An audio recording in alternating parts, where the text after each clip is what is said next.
Welcome to ఐస్4. నేను మీ Ramya. Social media యుగంలో సెలబ్రిటీలు చేసే ప్రతి వ్యాఖ్య క్షణాల్లో వైరల్ అవుతుంది.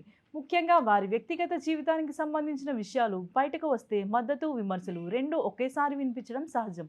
తాజాగా యాంకర్ నటి విష్ణుప్రియ భీమినేని చేసిన ఓ కామెంట్ మరోసారి సోషల్ మీడియాలో చర్చకు దారితీసింది. తెలుగు బుల్లితెర ప్రేక్షకులకు విష్ణుప్రియ పరిచయం అవసరం లేదని, పేరు యాంకర్గా కెరీర్ ప్రారంభించి వివిధ టీవీ షోల ద్వారా గుర్తింపు తెచ్చుకునే ఆమె తర్వాత రియాలిటీ షోలో మరింత పాపులర్ అయింది. ప్రస్తుతం టెలివిజన్ కంటే సోషల్ మీడియాలో ఎక్కువగా యాక్టివ్గా ఉంటూ అభిమానులతో టచ్లో ఉంటుంది. ఇటీవల ఆమె ఇన్స్టాగ్రామ్లో సబ్స్క్రిప్షన్ ఫీచర్ ప్రారంభించి ప్రత్యేక కంటెంట్ అందిస్తున్నట్లు ప్రకటించింది.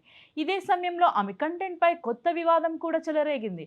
కొందరు యువతపై దుష్ప్రభావం చూపుతుందని అభ్యంతరాలు వ్యక్తం చేయగా, మరికొందరు అది ఆమె వ్యక్తిగత ఎంపికగా సమర్థించారు. ఈ నేపథ్యంలో సబ్స్క్రైబర్లతో జరిగిన లైవ్ సెషన్లో ఒక ఫాలోవర్ అడిగిన ప్రశ్నకు విష్ణుప్రియ ఇచ్చిన సమాధానం వైరల్ అయింది. బాడీ కౌంట్ ఎంత అన్న ప్రశ్నకు ఆమె ఇచ్చిన ఓపెన్ ఆన్సర్ సోషల్ మీడియాలో విస్తృతంగా షేర్ అవుతుంది.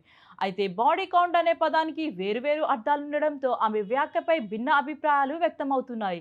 కొంతమంది నెటిజన్లు ఆమె నిజాయితీగా సమాధానం చెప్పిందని, ఇది వ్యక్తిగత స్వేచ్ఛలో భాగమని అంటున్నారు. మరోవైపు సెలబ్రిటీలు మాట్లాడే ప్రతి మాట సమాజంపై ప్రభావం చూపుతుందని, ముఖ్యంగా యువతను దృష్టిలో పెట్టుకొని జాగ్రత్తగా ఉండాలని మరికొందరు అభిప్రాయపడుతున్నారు. సోషల్ మీడియాలో వ్యక్తిగత విషయాలు చర్చకు రావడం కొత్త విషయం కాదు. అయితే విమర్శలు చేసే సమయంలో కూడా పరస్పర గౌరవం పాటించాలని అవసరం ఉందని పలువురు సూచిస్తున్నారు. విష్ణుప్రియ కామెంట్స్ మరోసారి ట్రోల్స్కి కారణమైనప్పటికీ వ్యక్తిగత స్వేచ్ఛ మరియు సామాజిక బాధ్యత మధ్య ఉన్న సున్నితమైన రేఖపై చర్చను మళ్ళీ ముందుకు తెచ్చాయి.